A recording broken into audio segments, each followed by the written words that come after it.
Today's recipe is one that you want to make on the weekends, or generally when you have a bit more time on your hands. Time is everything, and that's no different for this recipe. Simply allowing the clock to keep going is what's going to give the flavors permission to develop. We're doing a lentil bolognese, or bolognese. Look, I'm not sure which is right. It might be one of those caramel or caramel type of arguments. I say caramel, by the way. Our plan for today's video was to go over this amazing dish, tips, tricks, and some substitution options. I typically start at the cooking, but I have some big takeaways in the prep that we should talk about. We start the recipe out by soaking our lentils. I've talked about why this is a good idea in the past, although it's not required. In short, it helps with digestion and nutrient absorption. If you don't have brown lentils, you could certainly go with like some red lentils, or even another bean or legume or etc. Considering the cook time is enough to cook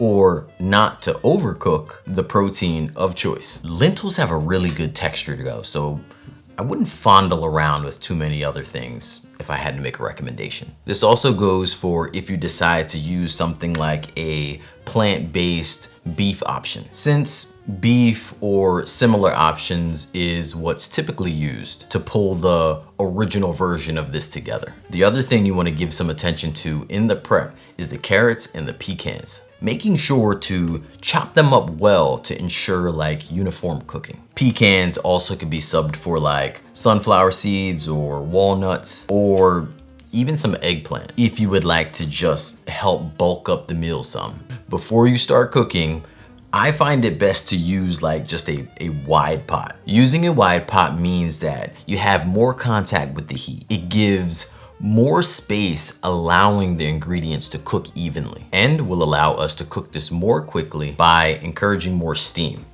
also known as evaporation. A smaller pan could be used, say like maybe a Dutch oven, but it would take just a bit longer due to having less contact, less surface area for, the heating to make contact with the ingredients. All right.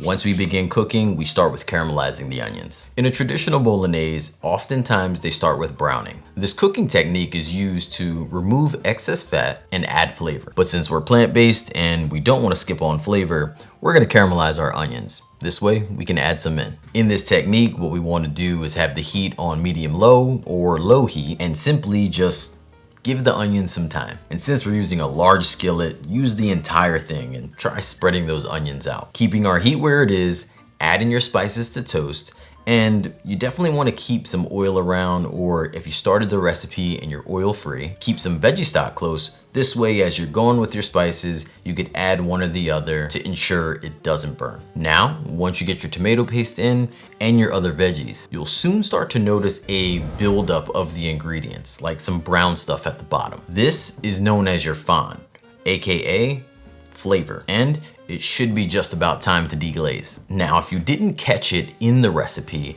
I actually switched to a wooden spatula here, as my silicone one just wouldn't be strong enough to do the scraping needed. And the wooden one is not only strong, but it won't scratch the surface of the pan, which is a mistake I've made so many times in the past with like a metal spatula, and definitely won't be making again. To deglaze, we're doing a dry white wine. You could also do a dry red wine, or as a non-alcoholic version, you can do apple cider vinegar, lemon water, or even rice wine vinegar. So we have like Pinot, Chardonnay, Sauvignon, are a few dry ones, dry white ones to be specific. And if you're like me and you happen to only be using this wine for cooking, they actually make really small bottles that you pretty much should just use the whole thing up in one shot. Also, believe it or not, some wines could be qualified as not vegan. Therefore, I'll leave a link in the description for the site that I use when I need help trying to figure out what I can get, which I only need to figure out like twice a year, so there's that. After the deglaze and all your hard work just scraping away at the pan, you're pretty much done when you see that the wine has soaked up or evaporated. So now it's time to add your other ingredients and let the recipe do its thing. Crushed tomatoes, vegetable stock, plant milk. So you know how I talked earlier about the browning method and in that traditional recipe, they would do that in order to help get some of that excess fat removed, but they actually usually keep that in the recipe. In a recipe such as this, a lot of folks want it because it does give you a really good mouthfeel and makes it very saucy. So for us plant folks, we're gonna choose a fatty plant milk, which is great because that's gonna help also with those things such as a saucy and nice mouthfeel, but also some great nutrient absorption. Some good and very common choices to use here would be like coconut, oat milk, or cashew. I might sound like a kid here, but the reason I like rigatoni is the sauce actually gets like stuck inside of the barrel, and it's almost like you're eating mini stuffed shells. Also, the sauce is absolutely wonderful on its own, so don't limit yourself to just adding pasta.